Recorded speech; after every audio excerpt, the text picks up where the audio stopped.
Good evening, my dear warriors. So sorry for the delay.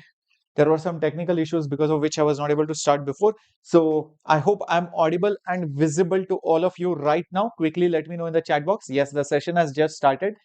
Perfecto. Yes, this is your Captain Shreyas, and today we are going to do some amazing questions from the book of Rank Accelerator. Now, those of you who do not know what Rank Accelerator is, that is our Vedantu's flagship book for exclusive JEE Advanced questions, which you will not find it in any other book. And not just that, there are two levels in it, level 1 and level 2, and that too for every chapter. And every question is so thoughtfully designed that it is thought provoking. It improves your conceptual understanding and it explores newer and newer models of question. After solving this book, students usually say that, sir, now we have a better understanding of solving JEE Advanced questions. Right? So that is the reason why I have brought to you some amazing questions. This is going to be a entertaining session for those students who love solving JEE Advanced questions, especially in physics.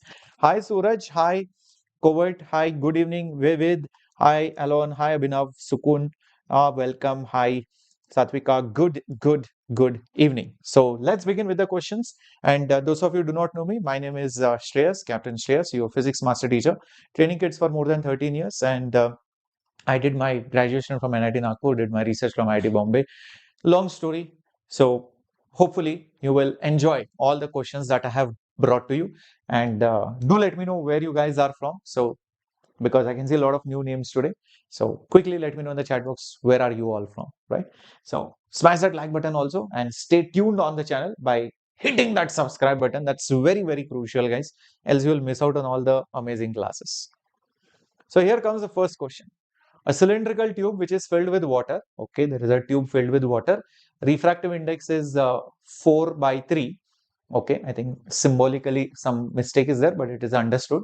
Is closed at both the ends by two silvered plane O convex lens, thin lenses. Refractive indices are 2 and 1.5, and the radii are 5 and 9. The point object is placed somewhere in between, not necessarily midpoint of the tube, such that it is found that both the parts of the arrangements lying on either side of the point form the image on O itself. Then select the correct alternative. So I think we have to figure out something, maybe the total distance between the ends of the tube or something. I think that was asked. So I think the question is not mentioned over here properly, but that is the idea of the problem. We have to find the total distance between the two lenses. Okay. So the final question is find the distance between the lenses. Find the distance between the two lenses. So let's try to do it. I just have the diagram over here. Let me make you understand it first, what exactly might be happening. See, this is our cylindrical tube. Okay, this is our cylindrical tube. Visualize this. What you do is on this particular side, you let's say silver this particular part and you place a lens over here. Just visualize this for the moment. Yes, you have placed a lens over here. You have silvered this particular part and you have placed a plano convex lens over here. And over here also, you have created a plano convex lens, but the bulge is outside. And the silvered part okay, just try to visualize this. The silvered part is outside, the one which is curved. Okay, just visualize this. This is what exactly you have done. Okay, so this is how the lenses are within that particular tube. And you have to essentially find what is this total distance. What is this total distance? That is what is asked. So I feel that if the object is somewhere over here, if the object is over here, as per the question, the image is formed on the object itself.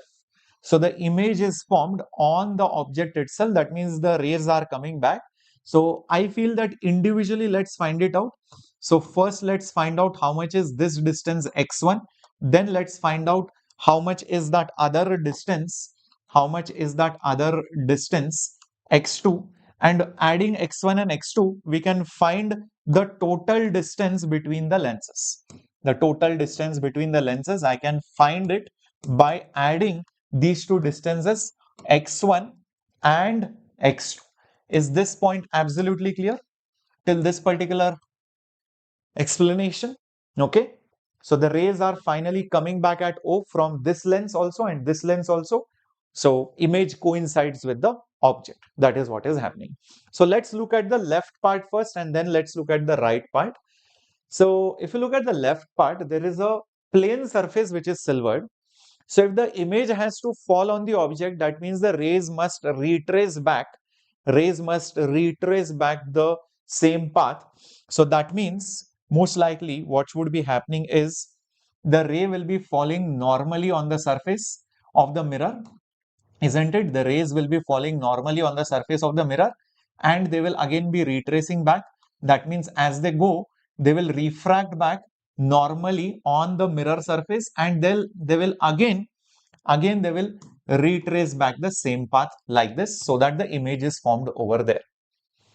So now just consider this particular surface.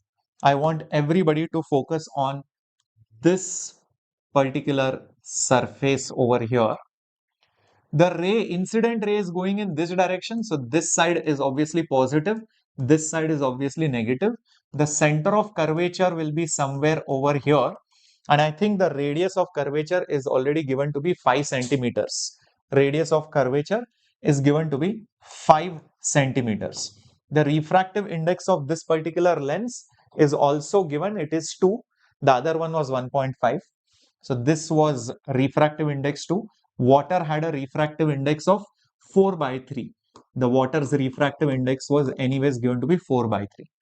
Now, let's solve the problem using the curved surface refraction formula, which is nothing but mu2 by V minus mu1 by U is equal to mu2 minus mu1 divided by the radius of curvature. What is the second refractive index? It is where it is entering inside, which is basically the lens. So that is basically 2. Where is the image form? As you can see, the ray is going till infinity. The ray is continuing till infinity. That means had the ray continued without hitting the silvered surface, yep, it would have been basically infinity. This point is absolutely clear. Yep. Very good. Excellent. Minus mu1. What is mu1? As you can see over here, it is nothing but 4 by 3. That is the refractive index where the incident ray is present. Object distance. Okay, object distance. I think that is what we have to figure out. And I think that is what is x1. That is what is x1. So I'll just put x1 over here. Mu2 minus mu1. So 2 minus 4 by 3 by radius of curvature. Radius of curvature is on the positive side. So plus 5. Anything by infinity is 0. So this will be nothing but minus 4 by 3 x1 is equal to 2 3s are 6. 6 minus 4 by 3 multiplied by 5. So now what happens over here? Just cancel out few things. This 3 and this 3 went off. 6 minus 4 is 2. 2 goes with this 4 2 times. So I am just left with minus 2 over here divided by x1 is equal to 1 by 5. Therefore, x1 is basically minus 10 centimeters. But this is, remember, the mod value which we are found. Or if you put it with the sign convention, technically this would be minus. Think why? Because x1 is on the negative side. Distance wise, it would be technically negative. So minus minus anyways would be plus. So x distance wise will be positive 10 centimeters. The sign would indicate that it is on the negative side, but that is understood. Okay, this much part done. Okay, this much part done. Understood why we have taken positive 10, not negative 10. We are interested in the distances only, mod values. Now let's go to the second part. In the second part of this is the crucial part. When the light refracts on the plane surface, it hits the curved mirror, which is the concave mirror. If it has to retrace back, that means the curved mirror should feel the object. The curved mirror should feel that the object is at the center of curvature. I will repeat the statement. I will repeat the statement. For lens number 2, after the plane surface refraction, after the plane surface refraction, the ray reflects, the ray reflects from whom? The concave mirror, concave mirror. So if it has to reflect from the concave mirror and retrace the path, so therefore to retrace that same path, to retrace the same path, the ray must appear, must appear from the center of curvature, from the center of curvature. Okay, let's think. For the second mirror, the radius of curvature was 9 centimeter. The radius of curvature was basically 9 centimeter. So essentially, this object's image, wherever it is, formed by the plane surface refraction, I don't know where it is, but let's say, for example, it is over here. This particular image, this particular image should,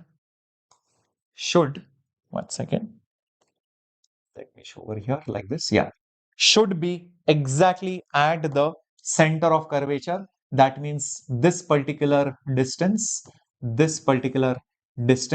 should be 9 centimeter where the image is formed. Okay, but we know the ray will not exactly go like that. The ray coming from the object will probably go like this, will probably refract over here. Chuma, I have shown some direction. Okay, it might refract like that also. So, and it will retrace back the same path. So, this is how the ray diagram will probably look like. So, it appears to come from the center of curvature, which is at a distance of 9 centimeter. This is a plane surface. Again, we can use the same formula, but this time we can just use the same formula, but this time the radius of a plane surface is infinity. Okay, the radius of a plane surface is infinity. The ray is going that side, so the incident ray is going that side. So this will be the negative side. This would be obviously the positive side for this particular surface. For this particular surface. Needless to say, the radius of curvature will be infinity for a plane surface. Let's write down the equation and see what do we get. Mu2, where has the light ray entered? Into this medium. What is the refractive index of that? The refractive index of that is 1.5. Refractive index of that is basically 1.5. That is what has been mentioned. This guy has a refractive index of 1.5. So mu2 is always the second refractive index where the light enters. So it will be 1.5 divided by image distance. The image is formed somewhere over here. Okay, the image is formed somewhere over here. It's a thin lens, so whether you measure from the flat surface or curved surface, it's one and the same thing. So I can just put it as minus 9 minus mu1. Mu1 is object distance. The object is at a distance of x2, but on the negative side. So this will be object distance is minus x2. On the top, refractive index 1 is of the water, which is 4 by 3. Same order you follow, 1.5 minus 4 by 3. Whole thing divided by radius of curvature, which is infinity. Is this absolutely clear, everyone? What we have done? Why the radius of curvature is infinity? Perfecto. Awesome. So check out how much is x2 coming out to be. 1.5, by the way, is 3 by 2. Put that negative sign and this 9 is there. This minus minus becomes plus. So this becomes 4 by 3 times of x2. This 1 by infinity is 0. Bring this people over here. So it will become 4 by 3 times of x2. This negative becomes positive. 3 by 2 multiplied by 9. Few of the numbers get cancelled, of course. Like 3 goes with 9 3 times. This 3 goes with this particular 3, of course. So I am left with x2, which goes on the top, becomes 4 into 2. So therefore x2 is nothing but 8 centimeters. So we found x2, we found x1. So coming back, x2 was nothing but 8 centimeters, and x1 we found it out to be 10 centimeters. Just we had to add both of them, and therefore our distance will be 18 centimeters. 18 centimeters. What a brilliant question. Let's find out whether it is correct. Yes, 18 centimeters is the right answer. Okay, so good concepts were involved. Both sides refractions were occurring. The concept of mirrors was also combined with refraction. The rays were retracing back the same path. So we had to use some conceptual knowledge on when it will retrace it back. Yeah, I hope this is absolutely clear. Honestly, I hope I'm audible, visible, seen to all of you. Yes, good evening. Good evening from Amazon. They're really amazing. Solve some questions in chemistry. I'm so glad covered. Please solve physics questions also. Physics questions are even more mind-boggling. Just you saw one question. Okay, let's go to the next question coming up on your screen.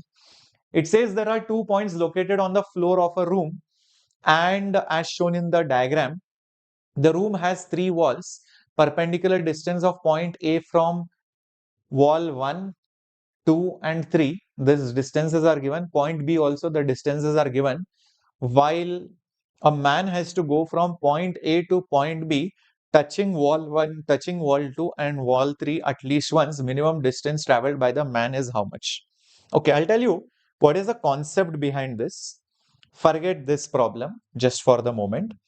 Just imagine there was a point A over here and there is a point B over here.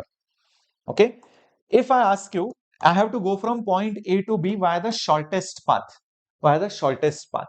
What will you do? You will just go via the straight line. So this becomes your shortest path between A and B. Shortest path between A and B. Now I modify the question. Now see what is this concept. Observe this. There is a point A and then there is a point B, but there is some random line somewhere. Okay, maybe over here like this.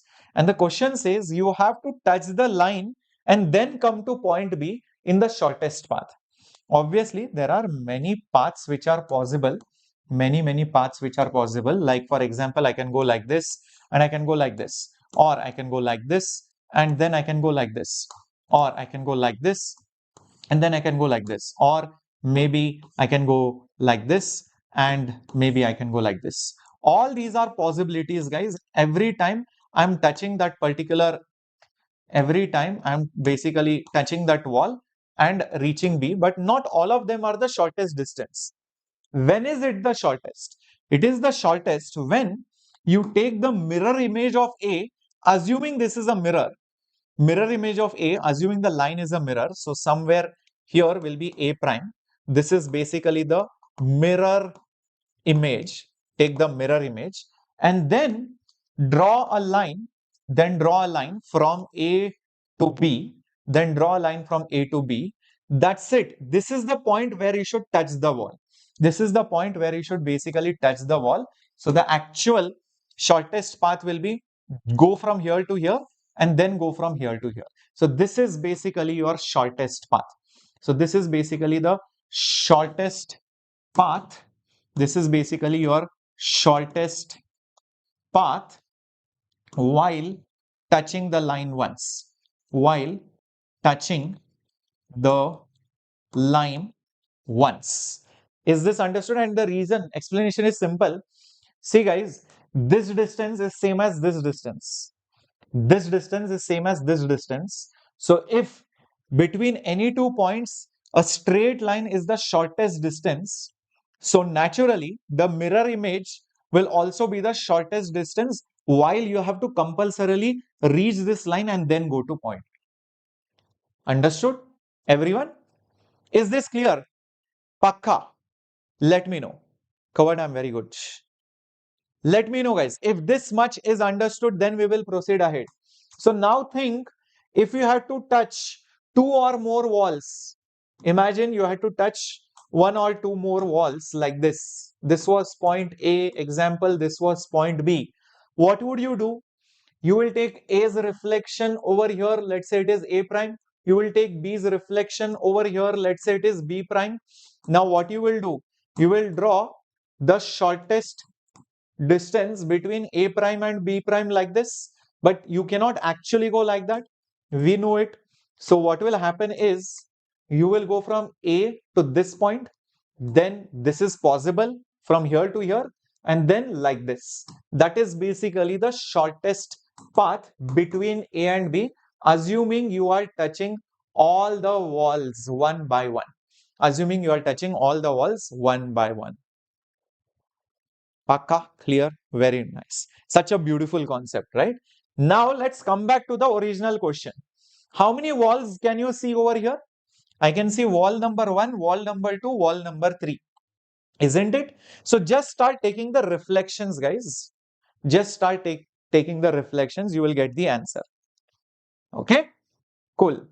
So let's see. How do we do this? Let's see. How do we do this? Come on, my dear students. What are we going to do? First of all, this is point A, this is point B. You can see that A and this is B. Take A's reflection, it will be obviously here, it will be A prime. Take B's reflection on this wall, it will be somewhere over here. But there is another mirror here. So take B prime's reflection, it will be somewhere over here. I will call it B double prime because I had to take one more reflection. So I'll call it B double prime. Now, all I have to do is just draw a line between these 2 points. Just draw a line between these 2 points, and that's about it. That is basically the shortest distance between them, but that is lengthwise.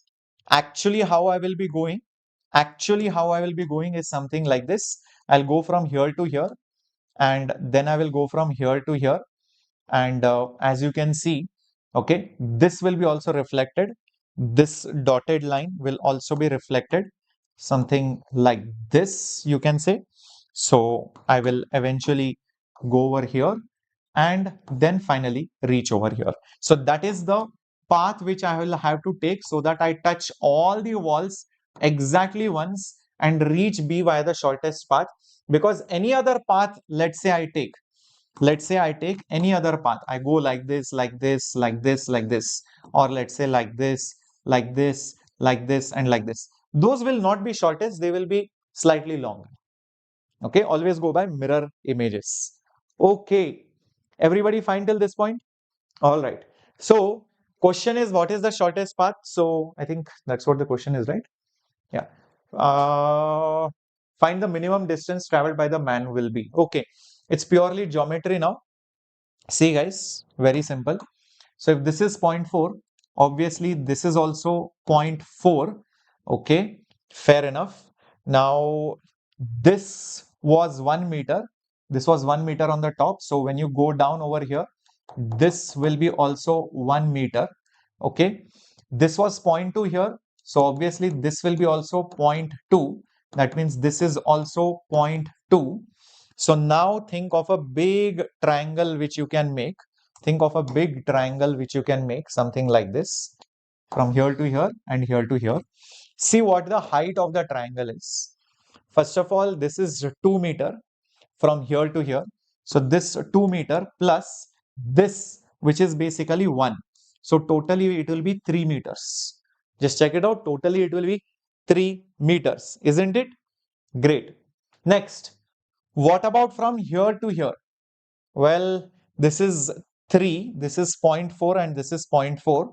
So this is 0.4 plus 0.4 plus this 3 and plus this 0.2. Correct?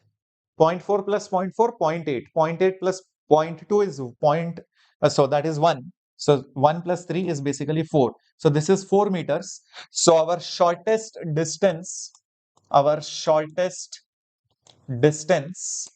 by Pythagoras will be height square, which is 3 square, plus base square, which is 4 square, which is nothing but root 25, which is basically 5 meters. So the answer will be 5 meters.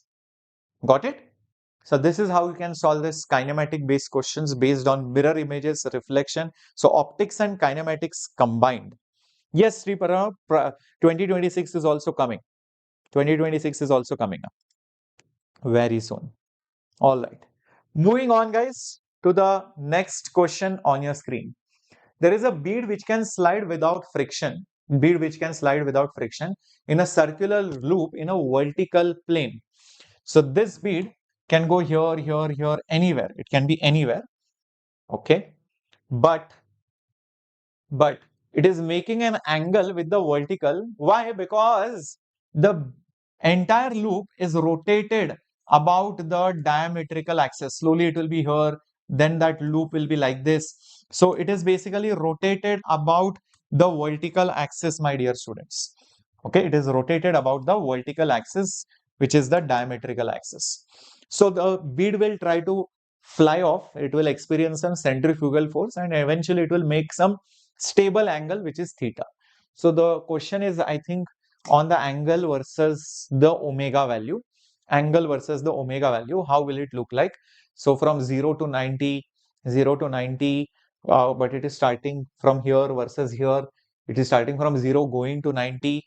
What's the difference then between A and C? What's the difference between A and C? Okay, this is 180, 0 to 180. Okay, I think here it is abruptly cut somewhere. Here it is eventually reaching 90. I think that is the only difference. Other than that, no difference. Okay, so here it is not reaching 90, it is reaching close to 90. Here it reaches almost like 90 degrees, like 89.99 asymptote. So here it is not exactly reaching 90 degrees. So let's see, my dear students, what do we do? Coming back over here, this problem, if you see the FBD, free body diagram, it will be something like this. Normal will be there, mg will be there, and your centrifugal force, which is m omega square, and let's say radius will be there. Now this diagram reminds me of a conical pendulum, if you remember. Yep, conical pendulum, my dear students, where there is tension like this, there is mg like this, and then there is m omega square L like this. The only difference is the normal has been replaced by tension, or tension has been replaced by norm. This conical pendulum also, the mass goes in a circular path. Here also that bead will eventually go in a circular path like this, like a conical pendulum. If you may take the radius as the length of the pendulum, mathematically speaking, there is no difference in these two scenarios except for the variable t or n. Equation wise, geometry wise, components wise, everything will be similar. And this is not just true in this scenario. There are many situations where a string is replaced by a surface, like you have a car which is going on a loop, and what is the minimum speed for it to complete the circular path, vertical circular path? The answer is root phi gr, which is the same as a string pendulum, which is again root phi gl. Reason is like everything is same, just that in a string pendulum you have tension which should not slack. In case of a car which is going in a vertical loop, the normal should be more than 0. That means it should not break contact with the surface. So everything comes out to be the same, my dear students. So if you remember the formula for conical pendulum, your job is done. Yes, your job is done. So what is the angle made by the conical pendulum? That is cos theta, which is nothing but g divided by omega square L. G divided by omega square L. So if you put some special values, we will get close to the answer. If omega is 0, that means you are not rotating it at all. So what will happen? Or omega becomes very, very small. Then eventually what will happen? Theta will also become 0. Because if you do not rotate it, it will just stay at rest. Makes sense? It will not be rotated, so it will just stay at rest. Okay, perfect. All right. Now, imagine if omega keeps on increasing, and reaches infinity. Then what happens? If the denominator becomes infinity, this term will become 0. So if this term will become 0, cos of some number is 0. So that means theta will tend towards 90 degrees. That means it will start rotating and in a big circle, and the pendulum will basically almost become flat and horizontal, which means over here the bead will almost reach over here, almost at the same horizontal level as the center point. So this clearly says that when omega increases, theta also increases, and this happens till 90 degree. Yep. So there is only one option which is saying so, 0 to 90. When omega becomes very, very large, here it is not reaching 90. So I think it is C option. Yes, it is indeed C. This is not starting from 0. That is one problem. This is going to 180, which cannot happen. 180 means it is basically going on the top. So it will never go on the top. It can maximum reach the same horizontal level as the center. Yes, Siva. Yes, correcto. That is the correct answer. Very good. Very good. Very good. Let's move to the next question coming up on your screen. In the diagram shown over here, what happens is the small mass m starts sliding down a smooth and stationary circular track. Which of the following graph is best representing the variation of the magnitude of the force applied by the track on the mass and the angle? Interesting. So if you draw the free body diagram just at the beginning, well, mg is there below over here.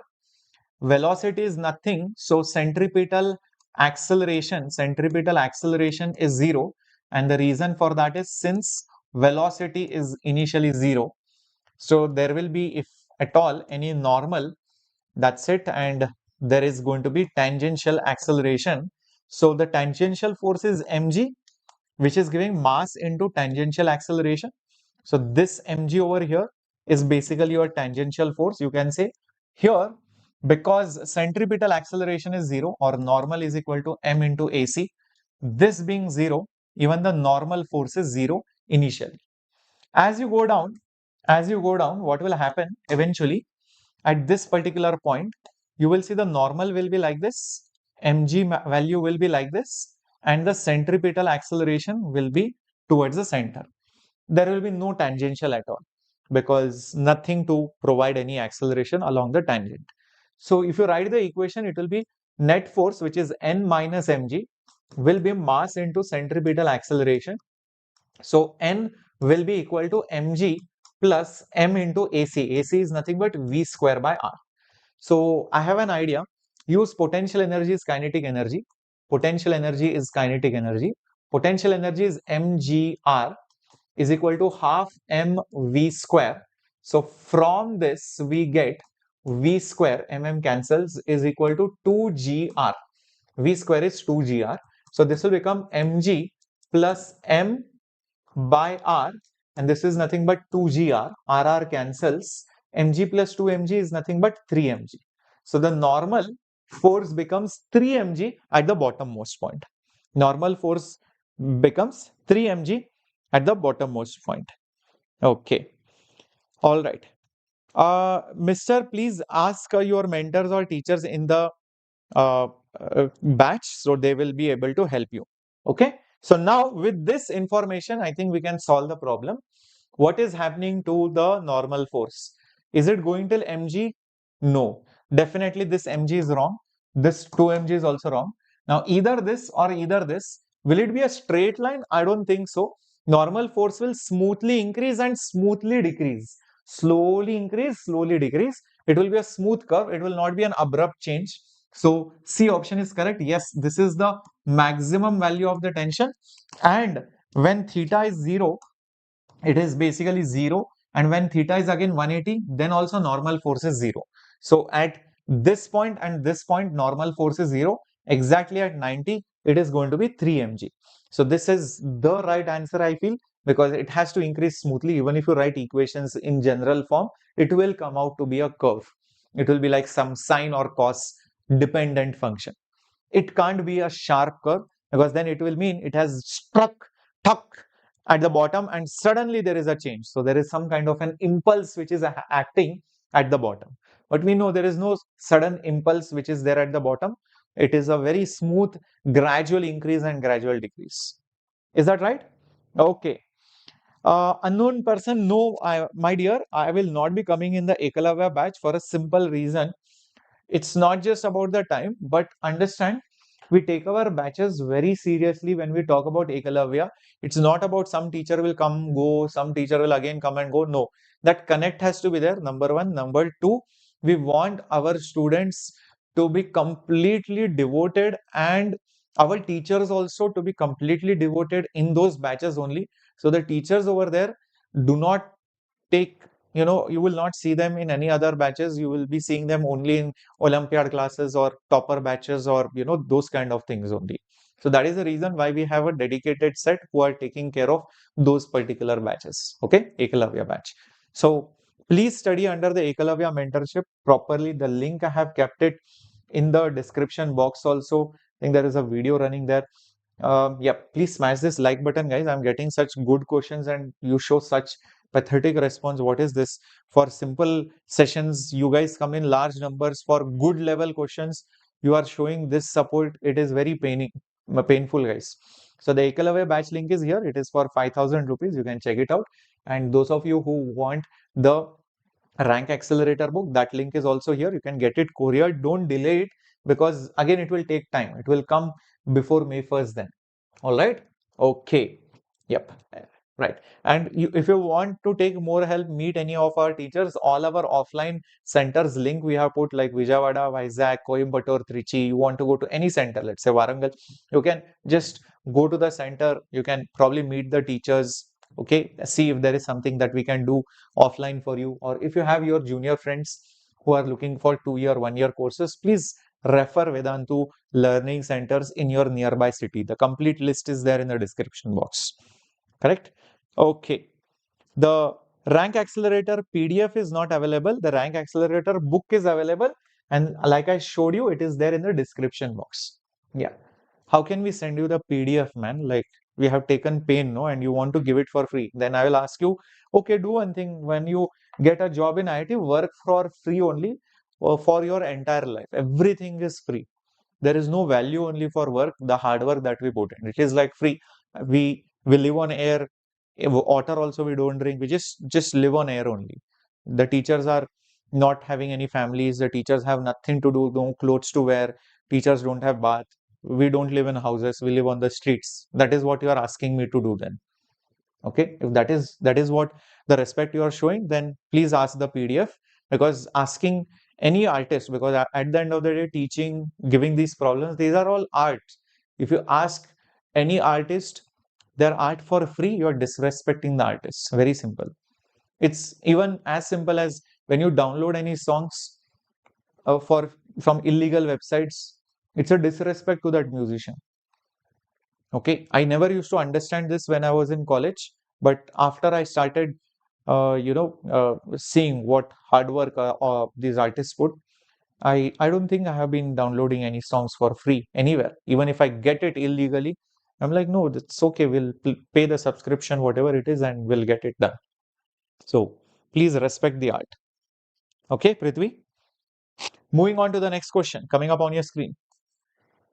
Okay, beautiful question. Cycle is placed upside down while its owner is repairing the tire of the rear wheel. Usually you would have seen if your cycle has a puncture or something, they put it upside down and the wheel is on the top. It can freely rotate, as you can see over here. The question says that his friend is spinning. You can see the cycle bars are here. Okay, the wheel is spinning like this. Okay, and the drops of water, some water is stuck to the wheel. It flies off tangentially in the upward direction when the drop are at the same level as of the center of the wheel. So when the drop is at the same level as the center of the wheel, it flies off tangentially. So it does a vertical free fall motion. He measures the height till which the drop goes vertically up, and he finds that the drop breaks loose from the tire on one turn, rises by a height of h1 above the tangent point. The next time the drop breaks loose in the next turn, the height is slightly less. From this particular information, can you figure out what is the average angular retardation or acceleration of the wheel? This is crazy. Read it again. Read it again. Yes, mg plus some mg sine or cos term will come. That's why I said it will be a smooth curve. Okay. So I'll explain this to you. Observe this. Imagine this wheel is spinning. There are some water drops. When you spin the wheel, because of the frictional forces, it will slowly reduce the speed and stop. It will be spinning fast, then the speed will reduce and it will stop. So there is some angular acceleration, which can be negative or whatever you want to say. So let's say when the drop is at the same level as the center of the wheel, when the drop is at the same level, so this is the drop which is at the same level as the center of the wheel. This is the center. This is the center of the wheel. It flies off tangentially. It flies off tangentially like this. And it goes up, goes up, goes up, goes up, goes up till certain height and falls down. So this is, let's say, the height till which it goes up, that is given to be h. That is given to be h. This is, let's say, v.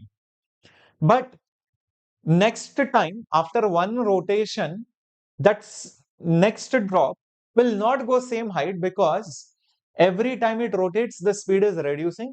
Next time the speed will be less, the height will be less. So he notes down those heights which are different, and from that, that friend or that person is able to estimate the angular acceleration. Is this logic clear, my dear students? Okay, so let's think. If this drop goes up till this particular height, this is nothing but a vertical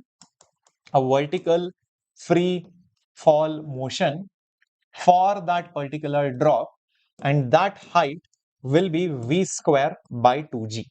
Standard for maximum height for a vertical free fall is v square by 2g. So therefore I can just say velocity is nothing but root of 2gh. So angular velocity, omega, is v by r, isn't it? Omega, angular velocity, is nothing but v by r. So velocity is nothing but root of 2gh, the whole thing divided by r, is omega. Now what happens, because there are two instances when this happens. So first instance, it will be nothing but root of 2gh1 divided by r, and omega 2 will be root of 2gh2 whole thing divided by r. So these are the two angular velocities after one rotation. This is basically after one rotation. After one rotation. Oh, so I know initial speed, I know final speed, I know the angle covered. I want to find the acceleration. So there is a kinematic equation for that. And what would that be? Yep, think about it. The final angular speed is equal to initial angular speed plus 2 alpha into delta theta. That's it. So what is omega 2's whole square? It will be nothing but 2gh2 divided by r square is equal to omega 1 square will be 2gh1 divided by again r square plus, okay, plus 2 alpha. Actually it is retarding if you think about it. So anyways, we'll put it as 2 alpha. One rotation, what is the meaning of one rotation? One rotation means the angle covered is 2 pi radian. 2 pi radian. So put over here 2 pi radian. That's all. Clear? That's it. After this, just have to rearrange it, you will get the answer. So therefore, 2g divided by r square, h2 minus h1 is 2 2s are 4, 4 pi alpha. Therefore, alpha will be, by the way, this 2 will cancel with this 4 becomes 2. So it will become g h2 minus h1, the whole thing divided by 2 pi r square. So g into h2 minus h1 by 2 pi r square. G into h2 minus h1 by 2 pi r square, which is option B. Can you see that? Right over here, option B. Exactly what is needed. That is exactly what we have got. Everyone, perfecto? Yep. Awesome. Hi, Nitesh. There is already a Tamil channel, man. NEET JEE Hindi. There is already a V Master Tamil channel. Shimon sir, if you remember, long time back, Shimon sir used to be on Vedantu JEE English. So we have a Tamil channel, and we also have a Marathi channel. We also have a Kannada channel. We also have Telugu channel. So we are there everywhere. We have a Hindi channel. We have English channel. So if you talk about any language, we are there, and best content everywhere. Correct? Yes. Thank you. The question became slightly little easy because of me. Okay. Glad. Let's go to the next question on your screen. Consider a uniformly charged hemisphere shell of charge with density sigma, radius r, a small freely oriented dipole with dipole moment p alongside the positive y-axis lies at the center of the hemisphere. The moment of inertia is given to be, let's say, I. Uh, Find the time period for small oscillation. Interesting question. Let's try to think about it. We don't have any slide for that. It's okay, diagram wise. So just imagine if you have a hemisphere like this,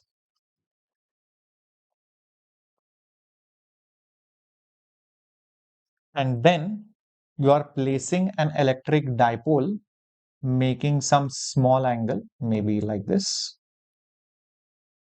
somewhere over here.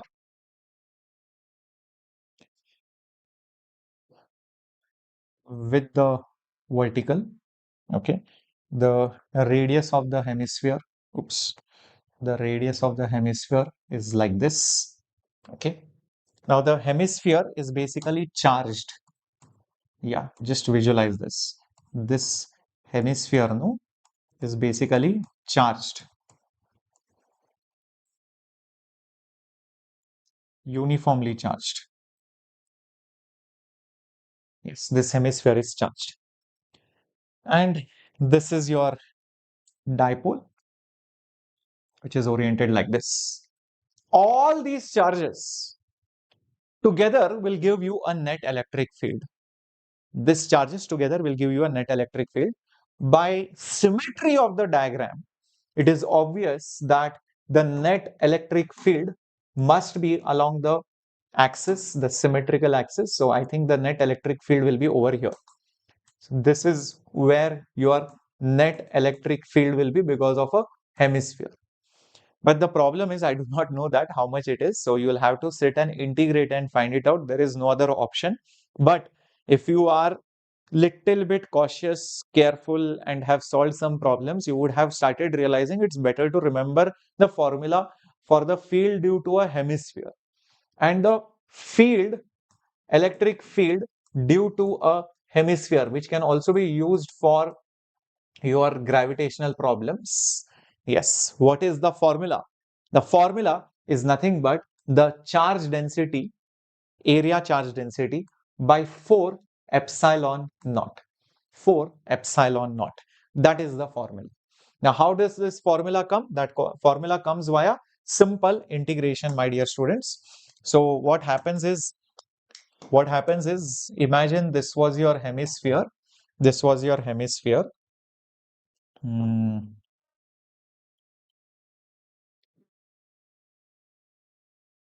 Okay. And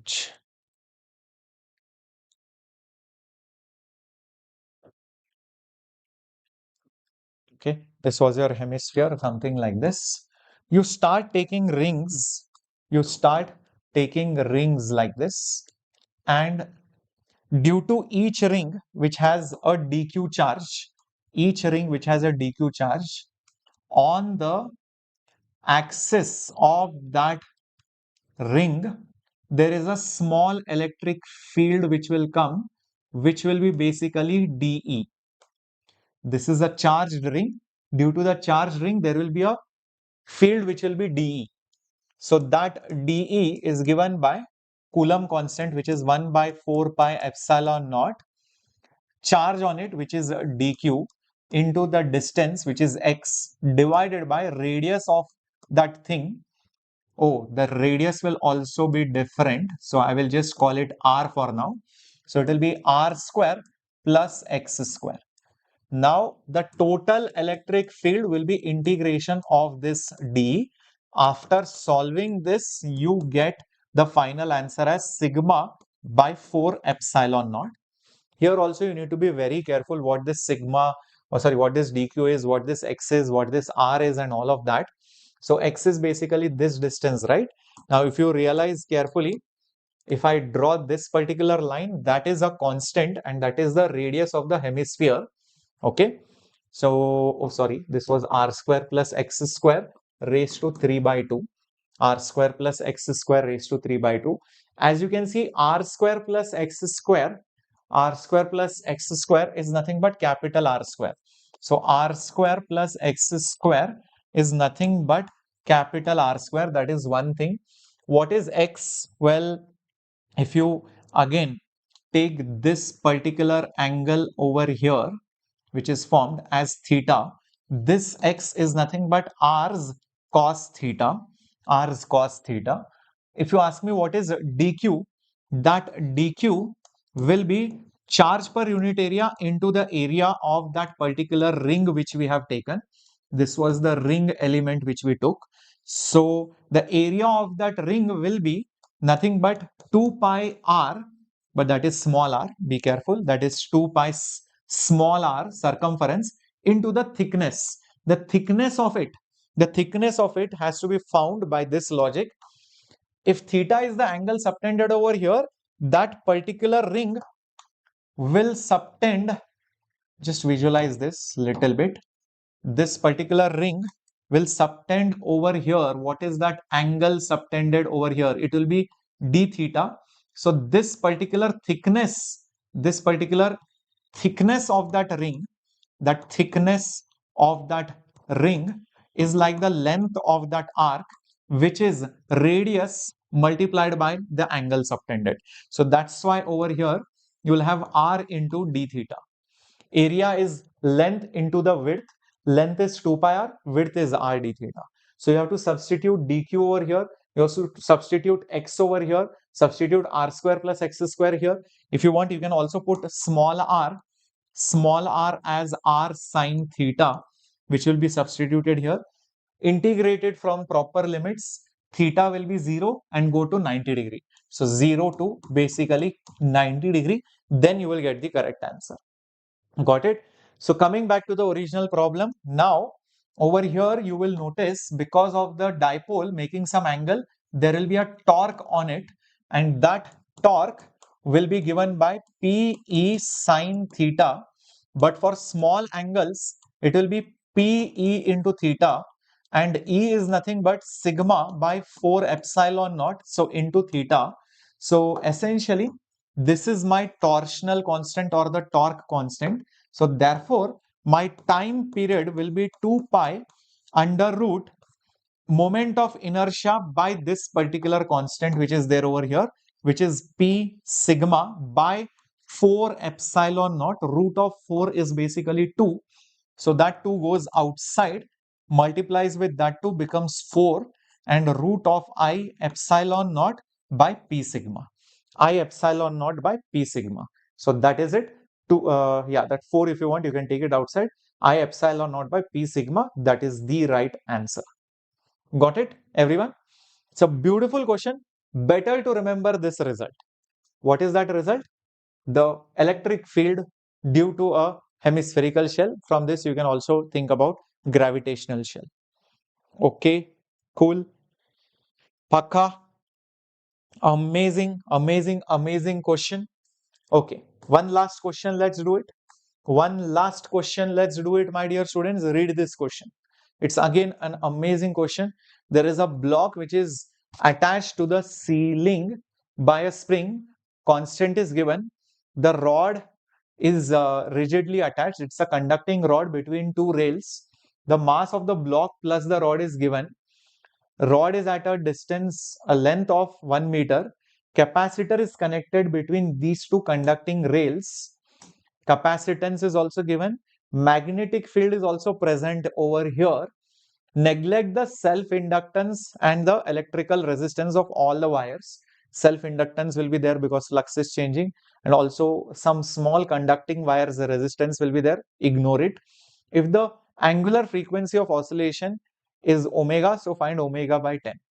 Okay, let's see. Hi, ST1 anime. Vivid, awesome. Let's see how do we do it. Okay, forget the values for now. Just imagine what might be exactly happening.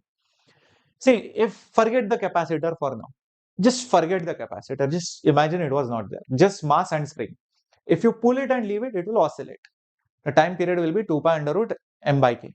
then you can find omega. Then it's not a problem at all. You'll be like, sir, the magnetic field is there. Okay. So what if the magnetic field is there? If the magnetic field is there, this rod is moving up and down, so it will create motional EMF. Oh, so it will act like a battery. So if it is acting like a battery, it will give current. But wait a minute, the circuit is not completed then. If the circuit is not completed, no current will be there, no forces will be there. So it will be like a freely oscillating spring mass system. Then there is no deal about it. But the problem happens when you connect a capacitor.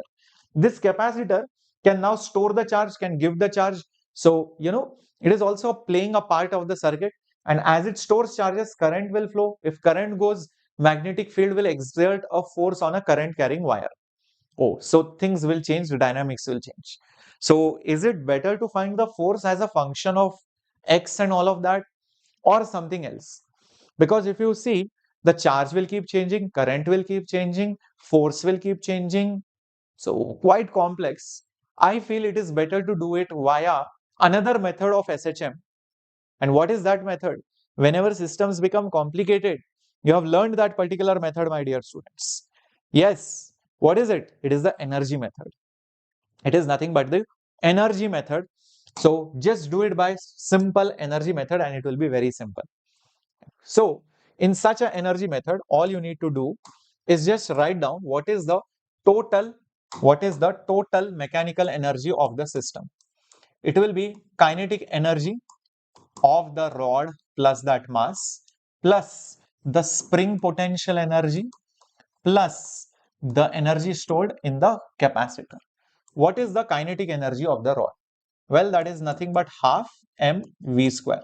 What is the potential energy of the spring? It is half kx square, and capacitor, it is half charge square divided by capacitance. That is the total energy.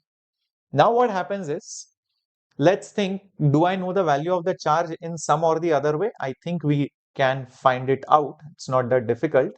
See guys, as this particular mass will probably go by some distance x, it will have some velocity, so it will produce some EMF over here. So maybe it will produce some EMF. Yep, it will act like a battery, you can say. It will act like a battery, you can say, like this. So obviously there will be some current which will be going in this particular circuit. Yep, there will be some current which will be going in the circuit. So there will be some charge plus Q and minus Q over here. All these things are going to happen.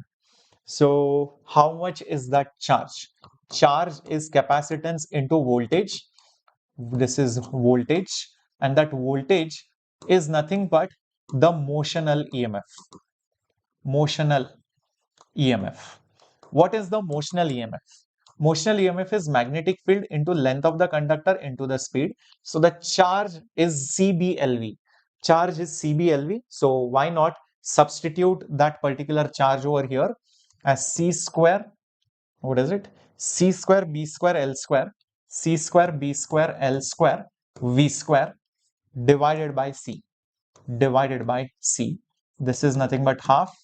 And I'll do one thing. I'll just put half kx square first, and I'll put half mv square. I just realized v square is common in both of them. So it will be half k x square plus half m plus c square b square l square whole thing into v square.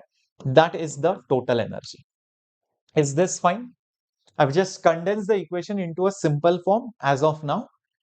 As much as I know, I have substituted. Beyond this, I can't simplify it. Now comes the main step of the problem. Whenever you want to find the time period of SHM using energy method, first write down the energy, total energy of the system. As much as you can simplify, simplify it. Substitution we'll do later on. Now differentiate it with respect to time. Yeah, yes. So differentiate it with respect to time. You'll be like, why are we differentiating it? I'll tell you why. See, k is a constant, 2 is a constant, x square's derivative with respect to time, use chain rule. It will be 2x multiplied by dx by dt. 2x multiplied by dx by dt. Half is there and this whole number is there. So m plus c square b square l square is there. Whole thing by 2. V square's derivative will be 2v into dv by dt. Why did we do that? We know this total energy must be a constant. Mechanical energy is conserved. So that is the reason why the derivative of this 100% must be a big fat 0, because the derivative of a constant is 0. Oh, so that's why you did it. Now, one more interesting thing happens in this kind of problems. You will see some other terms also get cancelled, like over here. By the way, this 2 got cancelled. This 2 got cancelled. What is dx by dt? It is velocity, and this velocity also got cancelled because this is nothing but velocity. So velocity just got terminated. So I'm left with kx plus this whole thing, which is m plus c square b square l square into dv by dt, which is nothing but acceleration. Just check it out. dv by dt is acceleration. That's it. Rewriting it in a slightly better form, take this over here. So it will be a multiplied by that huge thing is minus kx. So therefore, a is equal to minus k divided by that whole thing into x. That whole thing is m plus c square b square l square. This can be now compared to a is equal to minus omega square x. So clearly, omega square is this term which is there here. So therefore, comparing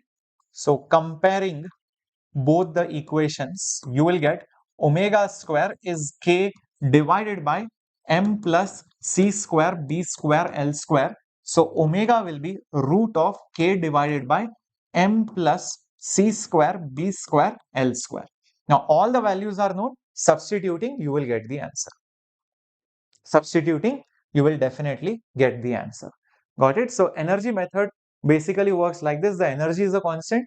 Write down all the energies, differentiate it, the answer will be 0. So rearrange the equation. So you'll get acceleration is something into x with a negative sign. So that constant becomes omega square. You can find time period, omega, frequency, whatever you want after this. Isn't it beautiful? Yep. So CC didn't cancel. What do you mean by CC didn't cancel? Yo, this is not C, man. This is a bracket. I hope you did not get confused between some bracket or something. This is bracket, huh? This is bracket. Don't get confused. Those are brackets. Don't get confused between the brackets and the C value. Yeah. This was also bracket. Okay, fine. Cool. Okay, Daniel. Yes, Suraj. Perfecto. Perfecto. So solving this, you get the answer as 2 after you substitute all these values, length, C, blah, blah, blah, blah. So that's it, guys. That was the question which I had for all of you from the Rank Accelerator book. As you see, each question is so thought-provoking, so involving, so entertaining. And for a person who loves solving problems or wants to immerse themselves into problem solving and explore the world of newer concepts, newer dimension of thinking, the Rank Accelerator book is the book which will open up your higher dimensions. So place the order today, because yeah, I've just shown you a few questions and this book is full of such questions, hundreds of questions. Trust me, after solving these kind of questions, I mean, you only think about it. How is it possible that you cannot clear JEE Advanced? It is a miracle if you don't qualify Advanced then. Got it? So thank you very much. Make sure you smash that like button, leave a comment below if you want more such sessions to be conducted over here. Because when you order the Rank Accelerator, obviously solutions are there, but sometimes you might need some explanations. So if you want me to take up more such questions from Rank Accelerator, let me know. Okay, bye bye. Take care. Have a great time. Maths and chemistry will also follow tomorrow. Okay, bye bye.